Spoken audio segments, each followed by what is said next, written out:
வணக்கம். நான் astrology professor doctor Vimalan. பதிவ பார்க்கிறேன். பதிவ பார்த்தா என்ன வருதுன்னா,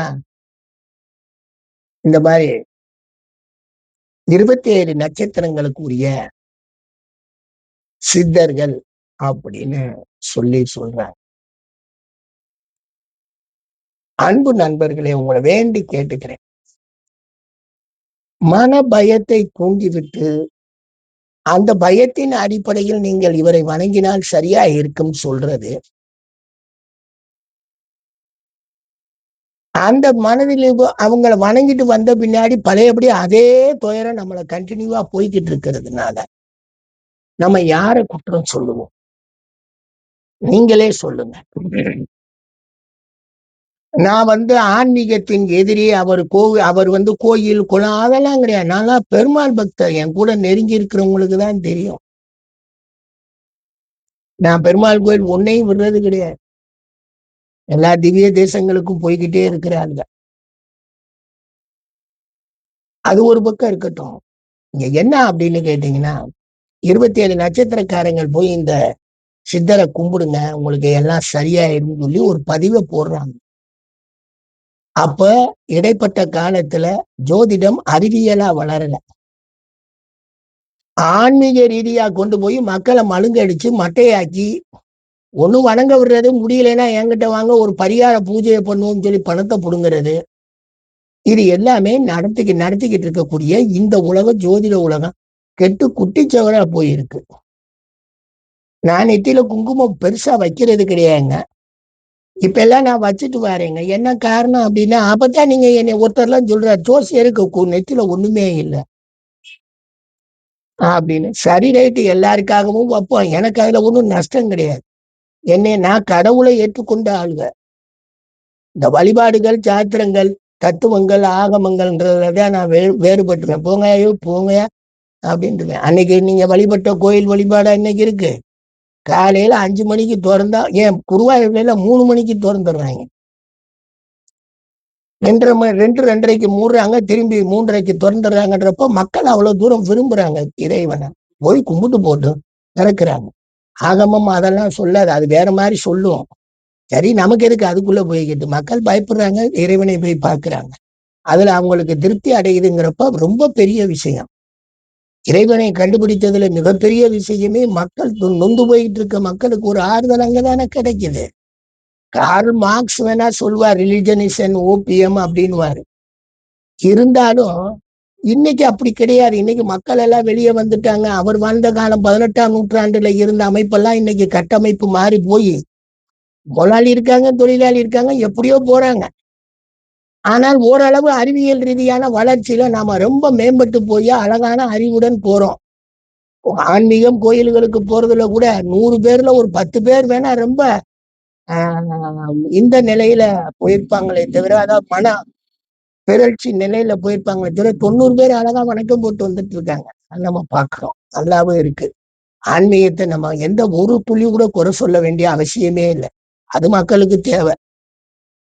ஆனா ஜோசியரு பயமுறுத்தி உங்களுக்கு நீங்க இந்த சித்தரை வணங்கினா நல்லா இருக்கும்னு சொல்லிவிட்டு, என் நட்சத்திரம் சதயமுங்க. சதயத்துக்கு கௌபாலர் சித்தர், அவர் தான் இந்த நட்சத்திரத்துக்கு சித்தர். அவரை போய் நீங்க வணங்கினா நல்லா இருக்கும். ஆனா அவருக்கு எங்க சமாதி இருக்குன்னு தெரியல. அவரை மனசால நினைச்சாலே உங்களுக்கு எல்லாமே நல்லபடியா வரும். ஏங்க, சித்தர் பெருமான்கள் எவ்வளவு பெரிய விஷயங்களை தமிழ் சித்தர்கள் சொல்லிட்டு போயிட்டாங்க. இன்னைக்கு நாம நம்புறோம் சித்தர்களுக்கு இறப்பு இல்லைன்னு. ஆனா இவங்க சமாதின்றாங்க, அதுக்கு ஜீவ சமாதின்றாங்க. எப்படியோ போட்டோம். எனக்கு ஏங்க சித்தர் அருள் பாலிக்கணும்? எனக்கு எதுக்குங்க? நாங்க ஜோதிட சாத்திரத்துல அருள் பாலிக்கிறதையா சொல்லிக்கிட்டு இருக்கோம்? கணக்குங்க. உங்களுக்கு இந்த திசை இந்த பாவ ரீதியாக இருக்கு, இன்னென்ன வேலைகளை செய்யும். இது கஷ்டமாக இருந்துச்சுன்னா இந்த கஷ்டகாலம் எப்ப போகும், உங்களுக்கு நல்ல காலம் எப்ப வரும், அதைத்தானங்க நாங்க சொல்லிக்கிட்டு இருக்கிறோம். கஷ்ட காலத்தை உங்களுக்கு நல்ல காலமா மாத்துறோம். ஆக்டிவேட் பண்றது, இறைவனை ஆக்டிவேட் பண்றது. அந்த கோயிலுக்கு போனா உங்களுக்கு ஆக்டிவேட் ஆயிரும், இந்த சமாதிக்கு போனா ஆக்டிவேட் ஆயிரும். இதெல்லாம் பொய் இல்லையா? முதல்ல அவனுக்கு ஆக்டிவேட் ஆகணுமே. எங்க தோஷம் சொல்லி நீங்கள மக்களை பயமுறுத்தி இந்த சித்தரை வணங்குங்க, இங்க போங்க, அங்க போங்கன்னா பாவமுங்க மக்கள். நாம செய்யறது எல்லாமே தோல்வி ஆகிக்கிட்டு இருக்கே. இதுக்கு உண்மையிலே என்ன காரணம்? எப்ப நமக்கு சரியாகும்னு ஒருத்தர் கேட்கிறாருன்னா, அதை விளக்கமா ஒருத்தர் சொல்றாருன்னு வைங்க, அவர் தானேங்க உண்மையான ஜோசியர். நாங்கெல்லாம் என்ன சொல்றோம்? ஐயா, இந்த நேரங்கள் சுமார்னா சுமார். கவலைப்படாதீங்க, நேரங்கள் முழுவதும் நல்லா இருக்கு. நீங்க கோ ஹெட் அப்படின்னா எத்தனையோ ஜாதகத்துக்கு நான் சொல்லியிருக்கேன். எதுவும் ஆகாது. நீங்க பாட்டுக்கு உங்களுடைய பணிகளை செய்யுங்க. நல்லா இருக்கு. எந்த பிரச்சனை வந்தாலும் தீர்றதுக்கு உண்டான வாய்ப்புகள் உங்களுக்கு நிறைய இருக்கு. இதெல்லாம் எத்தனை விஷயங்களை நாங்க சொல்றோம், அலசுறோம். நேத்து கூட நண்பர் அஸ்வின் வந்தாரு. சார், நீங்க சொன்னபடி பிரச்சனை வந்துச்சு, சமாளிச்சு எல்லாம் முடிஞ்சுச்சு, நான் நல்லா இருக்கீங்க. அப்ப என்ன உண்மை? எது நடக்க போகுதுன்னு சொல்றது தானே ஜோதிடம். இத போய் நீ வணங்கிட்டு வந்தா சரியாயிரும். இதை நீங்க வணங்காம விட்டா உங்களுக்கு துன்பம். குலசாமி தோஷம்ங்கிறான், பிதுர்தாப தோஷம்ங்கிறான். அதுக்கப்புறமேல் பாத்தீங்கன்னா அந்த அவங்க தோஷம், இந்த பெண் சாபம், அந்த ஆண் சாபம், அந்த புத்திர சாபம், ஏகப்பட்ட பிரச்சனைய சொல்றீங்களே. உண்மையிலே இதெல்லாம் ஜோதிடம் கிடையாதுங்க. நான் கிட்டத்தட்ட உங்களுக்கு 13 வருஷமா இந்த வீடியோ போட்டுட்டு இருக்கேங்க. பழைய வீடியோக்கள் எல்லாம் நிறைய சொல்லியிருக்கேங்க. இப்ப இந்த யூடியூப்ல எல்லாருமே யூடியூப் சேனல் திறந்து சொல்றதுனால மக்கள் அதை பார்த்து பார்த்து ஒருவேளை இவங்க சொல்றதுனால தான் நமக்கு இருக்கோம், நம்ம அங்க போயிட்டு வருவோம், இங்க போயிட்டு வருவோம் சொல்லி ஏமாந்து போயிட்டு வந்த பின்னாடி ஜோசியனை திட்ட முடியாது. ஏன்னா அவனுக்கு அதை பத்தி கவலையே இல்லை. அவனுக்காக பணம் வாங்கி பையில போட்டான். யாருக்கு கவலை? மக்களுக்கு. நான் உங்களுக்கு வழி சொன்னேன், போனீங்க, கும்பிட்டீங்க.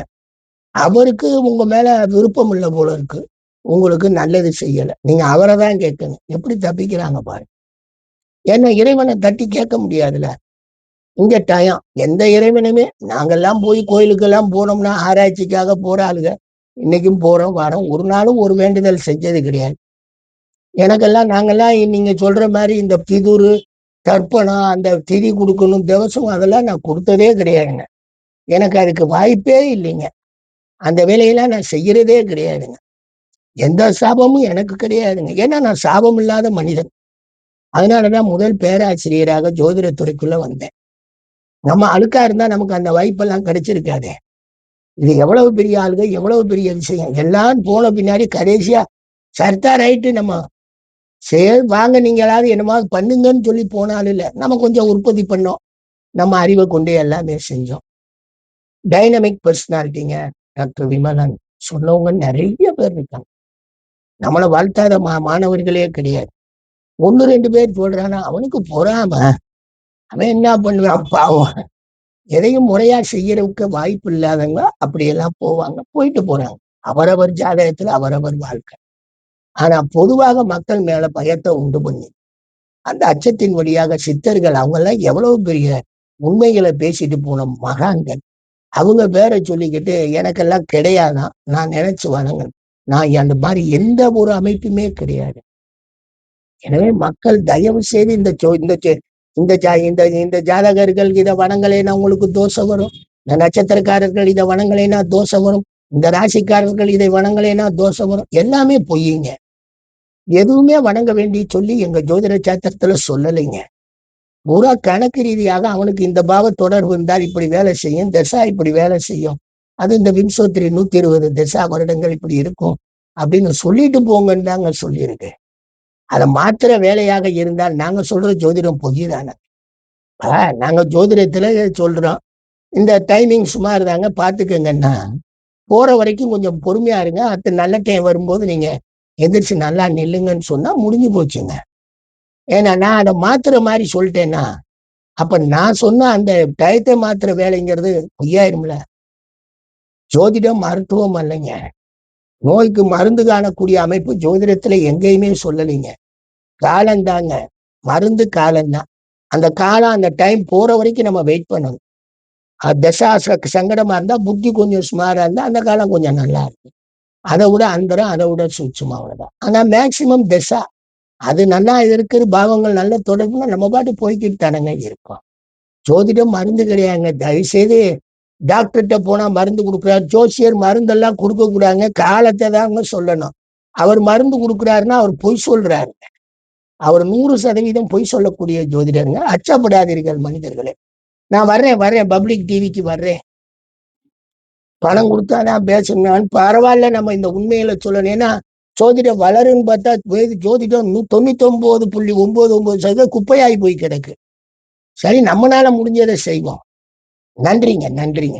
கொஞ்சம் தாமதமான, ஏன்னா எங்க ஊர்ல ஒரே புயலும் மழையுமா இருக்கு. கொஞ்சம் தாமதமா வீடியோ போட்டிருக்கேன். 7 மணிக்கு போட்டிருக்கேன். நன்றிங்க.